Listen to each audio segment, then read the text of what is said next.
framed by the towering skeleton of unfinished construction rising from the adjacent block. With the empty street, the half-buried car, she had seemed like the final survivor of some climate apocalypse. Her breath formed ribbons of condensation, fainter than the trails of her cigarette. When she looked up, he saw the inebriation on her slack face, a house party refugee out to escape a crowd to have a smoke. She watched him dig out his keys, wrestle with the frozen lock. It occurred to him that she might be locked out. He turned to offer the open door, but she stared through him, oblivious to the gesture. He left her outside. He returned with garbage, a straining bag in each hand, clear plastic stretched around a bulk of dusky glass, of empty bottles. The girl had been reabsorbed by her phone. He carried the bags to the gated alley on the side of the building, set them down in a shallow trench to fumble for his keys. There was an unlocked door in the back of the alley that opened into the rear of the building. He didn't use it because his apartment bordered the front stairwell.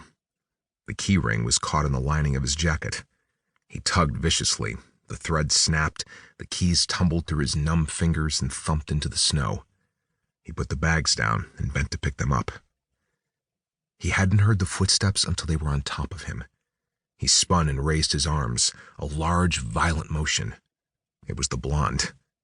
She didn't acknowledge his overreaction, just stood, panting from her sprint, fogging the air between them. He swore and reached down for his keys and swore again. "You can't just run at a stranger like that," he said. "Not alone, not at night." "Sorry," she responded, her voice so flat it was unclear if she knew what she was apologizing for. He was embarrassed, and it irritated him. "Who knows what I might have done?" "You're a nice guy." "And you could tell that from over there?" "I'm good at people, at reading people, I mean." Her eyes began to focus on his face, slowly, as if recovering a lost habit. "Only, I thought you were someone else." He stopped himself from pointing out her inconsistency.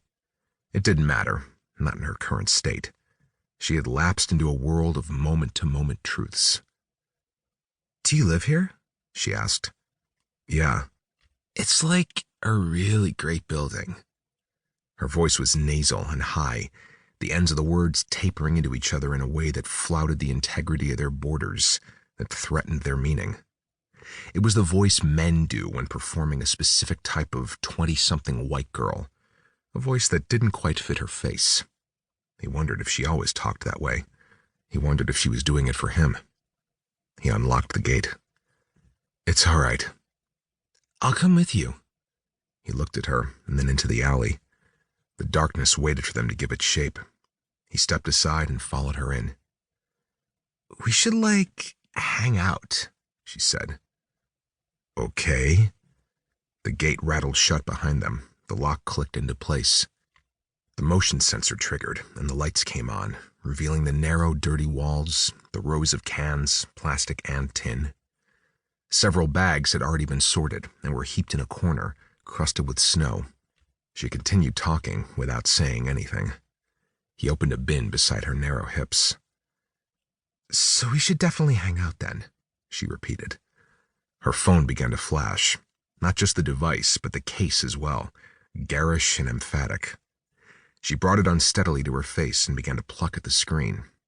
She was small, with a head that seemed slightly oversized, a narrow face with the high cheekbones and large eyes of an actress. Her lips were thin and never quite seemed to meet.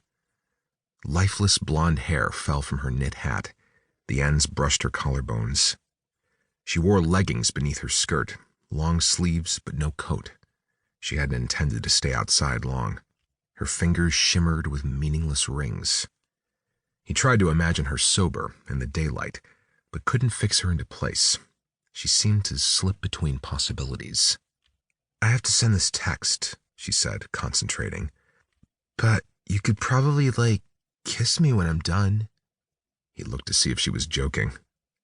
She laughed with her entire body, bowing at the waist, taken with her own audacity.